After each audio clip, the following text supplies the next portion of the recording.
планировала делать это видео, опять же, получилось все спонтанно. Сегодня мне прислала комментарий Инна Слученкова, написала мне: посмотрите влог поехавшей. Также она написала: Галина, у вас там в тюрьме в Каире очень много людей сидят, ни за что просто хватают и садят. Как приехать к вам в гости, чтобы не оказаться в этой тюрьме? Значит, я хотела сразу сказать, чтобы не было вот этой паранойи, что здесь в Египте вот кто приезжает, всех сразу сажают вот в эту тюрьму.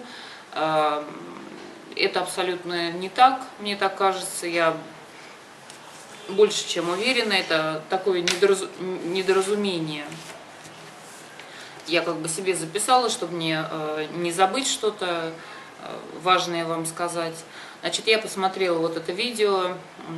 Там мужчина рассказывал, как его прям в аэропорту задержали. И вот там в аэропорту в Каире есть вот эта вот тюрьма. И его задержали, отобрали документы, насколько я поняла.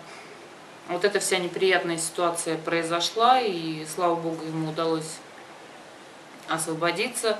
Все закончилось для него благополучно. Я сейчас хотела обсудить немножко другую тему. Что я хотела сказать?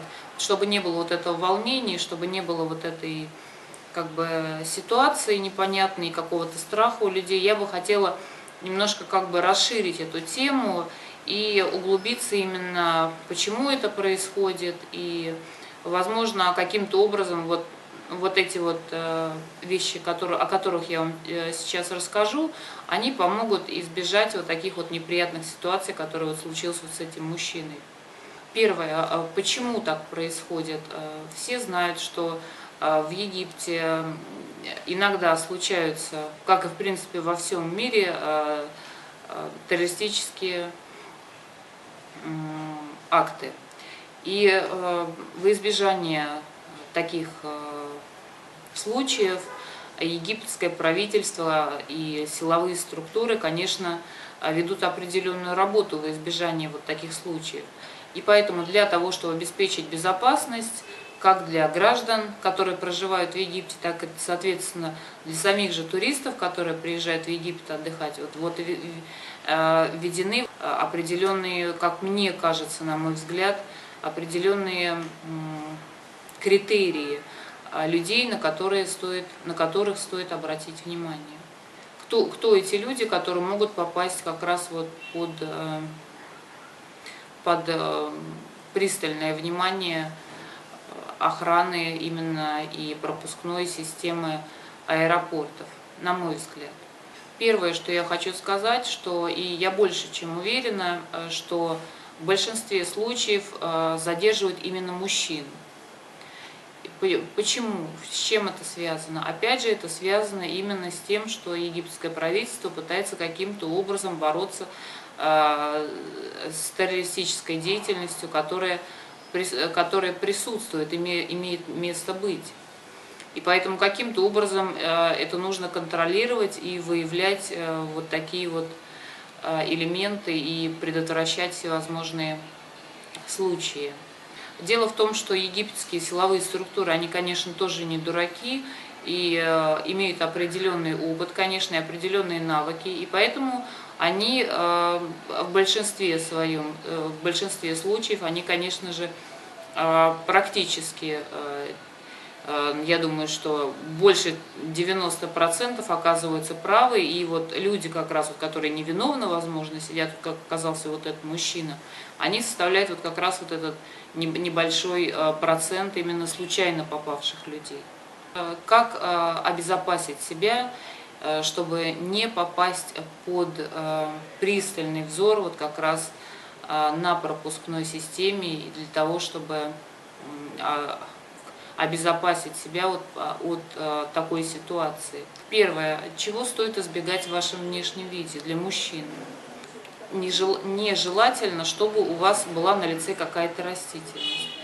Борода, щетина, длинная борода. От этого лучше избавиться, если вы едете на территорию Египта, потому что вся вот эта растительность на лице, я не имею в виду усы можете оставить.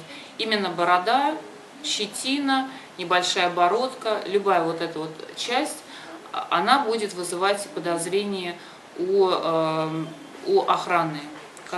через который вы будете проходить. Поэтому, если вы едете, постарайтесь сбрить бороду, можете оставить усы. Второе.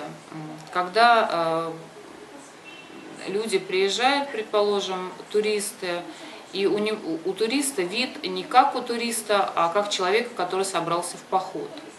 То есть человек, у него рюкзак, в рюкзаке там что-то наложено. Внешний вид, как будто вы не приехали отдыхать туристам, а вы именно собрались идти в поход, понимаете? Поэтому вот такого внешнего походного вида его лучше избегать. Вы турист, и вы приехали в туристическую страну отдыхать, поэтому у вас вид должен быть туристический. Это второе. Третье. Во избежание каких-то недоразумений, опять же, для мужчин, следует избегать употребления арабских слов. Например, при подходите и говорите «салям алейкум», этого говорить не надо. Вы турист, вы должны, в аэропорту вы этого не должны говорить. Вы можете выйти, когда уже выйдете на улицу, вы можете практиковать свой арабский сколько хотите. В аэропорту, когда вы проходите, исключите все возможные арабские слова, которые вы знаете. Вы их можете употребить, уже будучи внутри страны, пройдя контроль. Последняя, заключительная часть, что делать, как избежать возможных вот таких недоразумений. Первое, что я сказала, чтобы у вас не было никакой растительности на лице. Можете оставить усы, но никаких бород, никакой растительности, щетины быть не должно. Второе, как я сказала, у вас не должен быть походный вид. Вы едете в туристическую страну, у вас не должно быть, первое что, вот этих тяжелых рюкзаков, гермиков, в которые там заворачивается все, здоровые ботинки, такие вот, как эти гриндерсы, в которых там ходить по бездорожью, там, в зиму там, и в холод. Потом, как я уже сказала, исключите арабские слова из вашего лексикона, пока вы находитесь на территории аэропорта. И желательно говорите по-английски. Говорите по-английски, говорите hello, how are you, очень доброжелательно, очень открыто. И именно как турист, ведите себя как турист. Не то, что вы как в поход собрались, там угрюмый, там, с рюкзаком, такой недовольный, борода, тут еще такая гриндерсы, такие ботинки, там гермики в этом лежат. То есть как будто вы собрались в поход. Нет, вы приехали в туристическую страну, вы приехали отдыхать, вы приехали загорать, купаться и все остальное. Поэтому и вид у вас должен быть соответствующий. Как я уже сказала, говорите hello, улыбайтесь и обязательно смотрите в глаза. То есть имейте, как сказать, визуальный контакт и не прячьте ни в коем случае глаза, смотрите прямо на вашего собеседника, который проверяет ваши документы, разговаривайте открыто, позитивно. Вы приехали на отдых, вы приехали расслабляться, вы приехали хорошо провести время. И самое основное, о чем помните всегда, будьте иностранцем, не пытайтесь быть египтянином. И египтяне очень хорошо относятся к иностранцам, так что будьте иностранцем в Египте. Welcome to Egypt. На сегодня все, пока.